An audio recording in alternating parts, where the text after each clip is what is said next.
"I've not been assaulted for 2 years now," says Ryan Hampson, with a casual tolerance of the intolerable which offers a sobering insight into the kind of world football refereeing has become. His indifference is what 3 years running matches in the Manchester leagues instills in you. Even though Hampson admits that the Sunday morning clash between Manchester Rovers and the debt settlers at Hough End on the city's southern approaches in the season before last took abuse to another level. "It was only me giving a free kick they disagreed with," he says of an infringement against the debt settlers which saw him first accused of being a cheat, then hit in the face.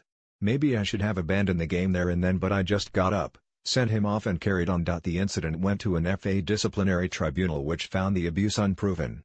"You don't get 40 camera angles in the Sunday leagues," the 19-year-old Level 5 referee reflects. And no player wanted to come out and testify. Even with such impediments to justice, there were still 111 proven assaults on referees last year. The abuse has kept on coming in the past week. Juventus goalkeeper Gianluigi Buffon's tirade against Michael Oliver for awarding Real Madrid a late penalty in their Champions League tie was a prelude to something infinitely more disturbing: vicious personal attacks on the official and his wife Lucy, who received abusive texts after her mobile number was posted online. On Tuesday night, referee Peter Banks found an Oldham Athletic fan sprinting across the Rochdale pitch towards him after a first-half penalty was awarded to the home side. The supporter slipped on his backside, allowing Oldham's Anthony Gerrard to intervene. Deeply moronic though the Oldham episode was, it's the Buffon incident which has provoked most incredulity among the refereeing establishment. UEFA President Alexander Seferin has made the extraordinary observation to La Gazzetta dello Sport that he understands why Buffon felt so frustrated. It is by no means guaranteed that the goalkeeper will be hit with a maximum 4-match ban. Under Article 15 of UEFA rules for a relentless verbal attack in which Oliver was manhandled. Though the Professional Game Match Officials Organization frown on their members' passing comment, many in the fraternity feel that the remotest sentimental tolerance for Buffon will legitimize the same kind of ugly behavior across the game. It's prototype behavior. People copy what they see on television. "We see it all the time," says Hampson. "First you see Oliver, then you see fans going at a referee at Oldham. It's trickled down." Sports Mail analyst Graham Poll argued the same point on these pages on Wednesday. Oliver is thought to be putting the Madrid episode behind him, though the personal attacks on his family. Police are investigating reports of disturbances and verbal abuse at their Northumberland home, are more difficult. "You don't expect members of your family to get that," says Poll.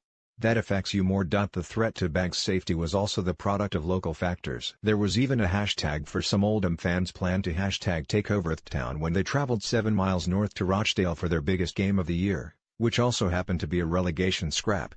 The away club asked for responsible behavior, but it didn't help that Oldham forward Duckins Nason told his Instagram followers, "Today is the war." Banks, from Merseyside, is by no means the only referee to find the sanctity of the pitch breached this season, with incidents of disorder nearly 3 times the level of a decade ago, as clubs cut back on policing costs. Sportsmail understands one referee found a spectator on a pitch wearing a satchel at one fixture during the campaign. "It was unclear what was in the bag and what kind of security threat that posed," says an official. The same source describes inconsistency in different clubs' approach to pitch encroachment, even at a high level of professional football.